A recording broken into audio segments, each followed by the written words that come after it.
Okay, the title's a bit dry, but New Horizons, when we first developed the program, we talked about a revolution in agriculture. And a lot of people thought this was perhaps a bit extreme, but the reality is that we basically are getting a situation where we have peak everything. So we're starting to run short of important resources. We're losing a lot of agricultural land every year globally, and yet the population is increasing. Maybe we will get weaned into Big Macs or something, but the bottom line is that we're going to need a lot more food production, and by 2050 we're talking about an extra 70%, which is a lot. Now, when we talk about peak everything, the history of agricultural production has basically been up a series of rapid expansions and then a levelling off, and then rapid expansions and levelling off. So what you can see up here is, a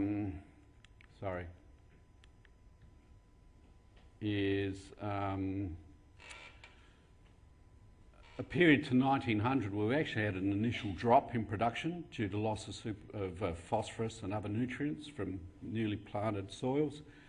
Then we started to see rises, and most of those increases have been due to agronomic factors.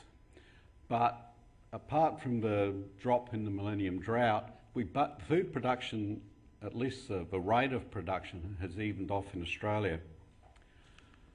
And one of the areas where we know that we've got a lot of opportunity is sandy soils.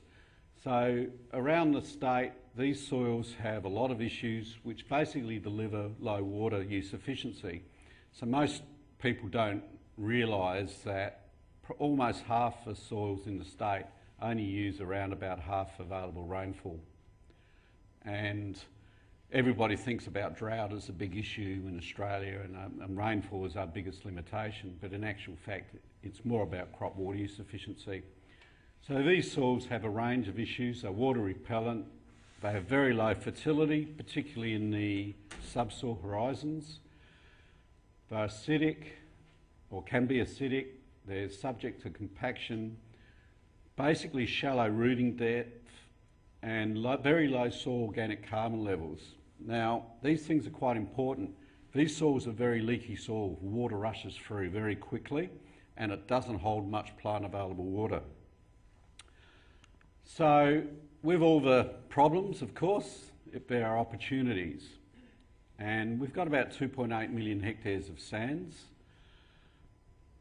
We often have clay underlying those sands.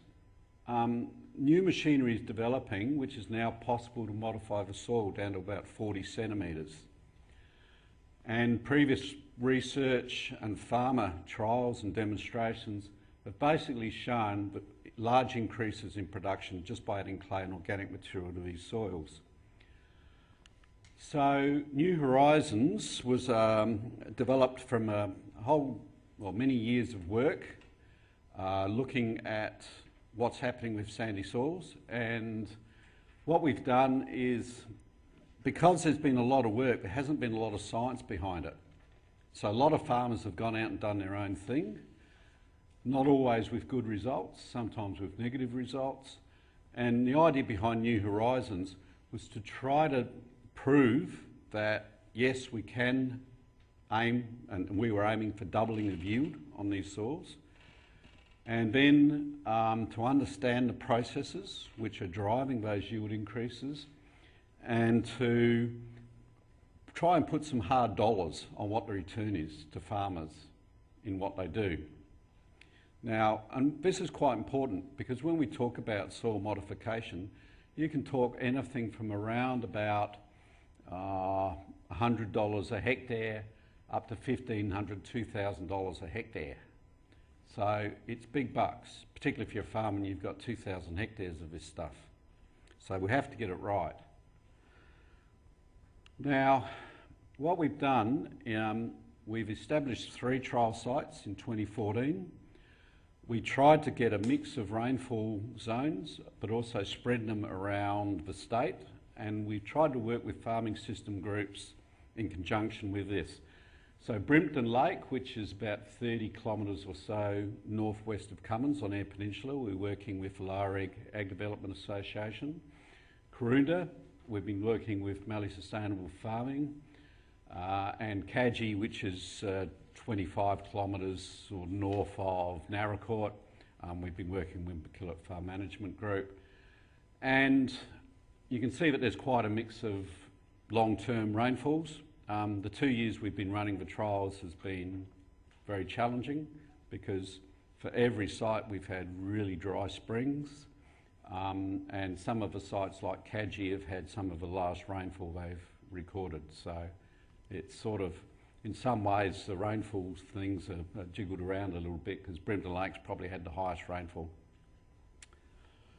Now, in 2014, we saw some quite significant increases. Basically, we doubled the yield, which is what our target was.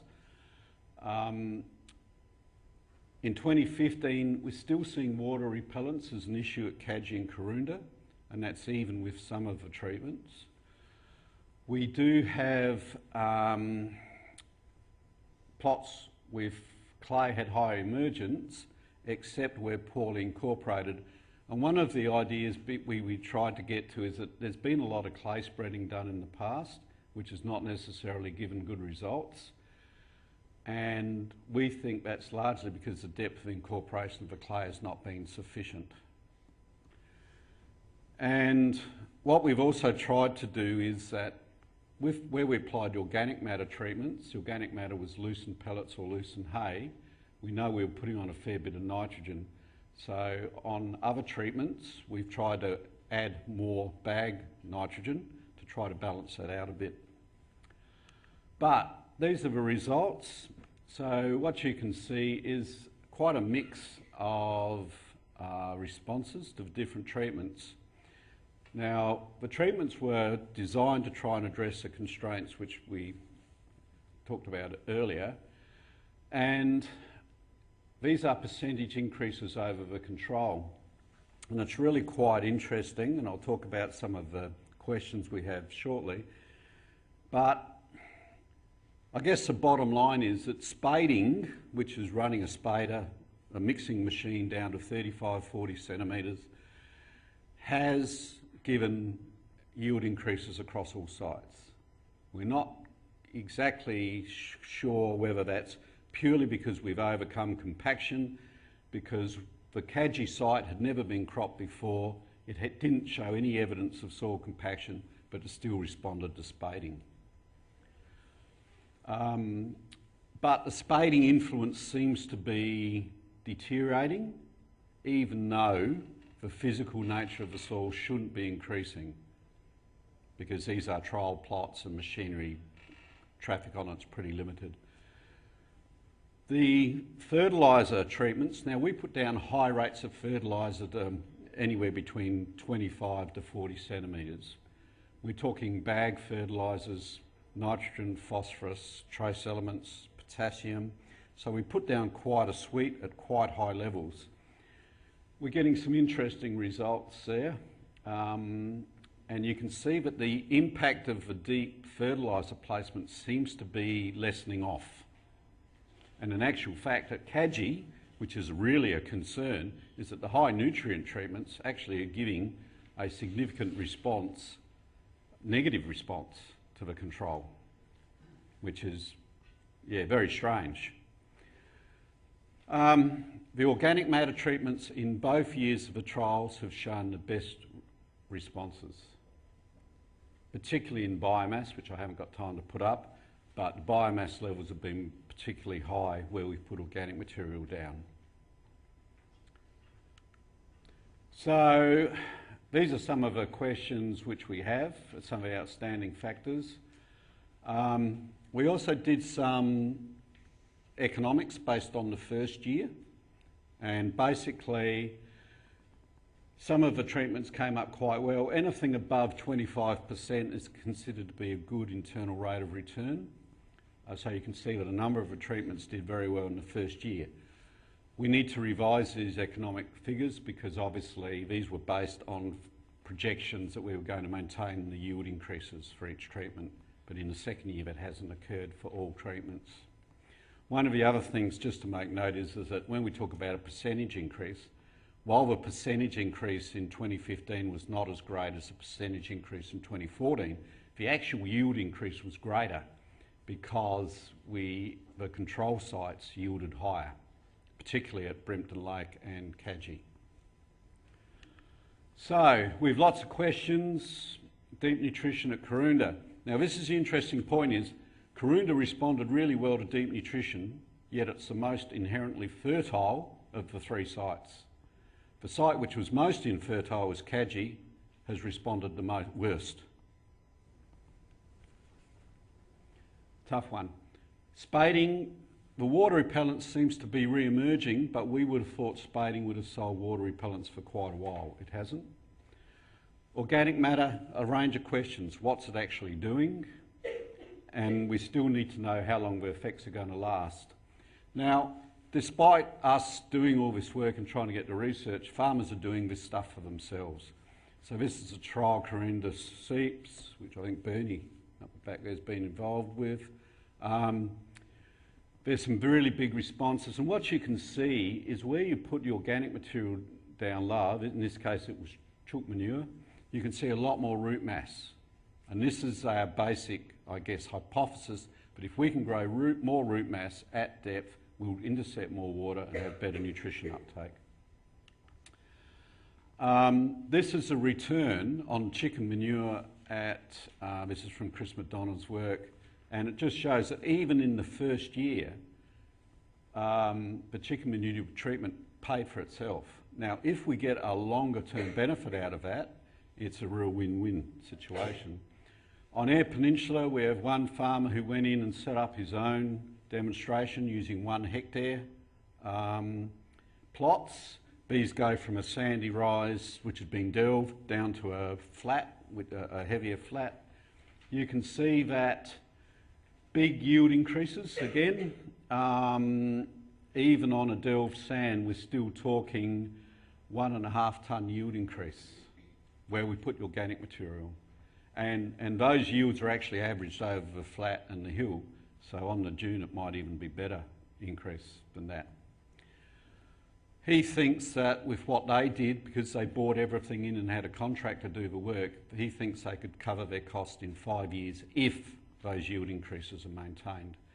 They're now thinking about how they can grow their own material and mix it in rather than having to buy it. So the other thing which we are looking at quite closely is carbon. Now, we know that these soils have got very low soil organic carbon, particularly in the bleached A2 horizons. So what we're trying to see here is, by adding clay and organic material, can we increase the soil organic carbon of these soils? This is work which Amanda Shapel did, one of my colleagues and I did a few years ago. We looked at 2 sites only, one in the southeast, one in Eyre Peninsula, and you can see that where we've mixed in organic material and/or we've mixed in clay, we've got big increases in organic carbon. We're now working on another project to try and validate that and see what we can actually get these systems to. Thanks, Craig. There's the acknowledgements.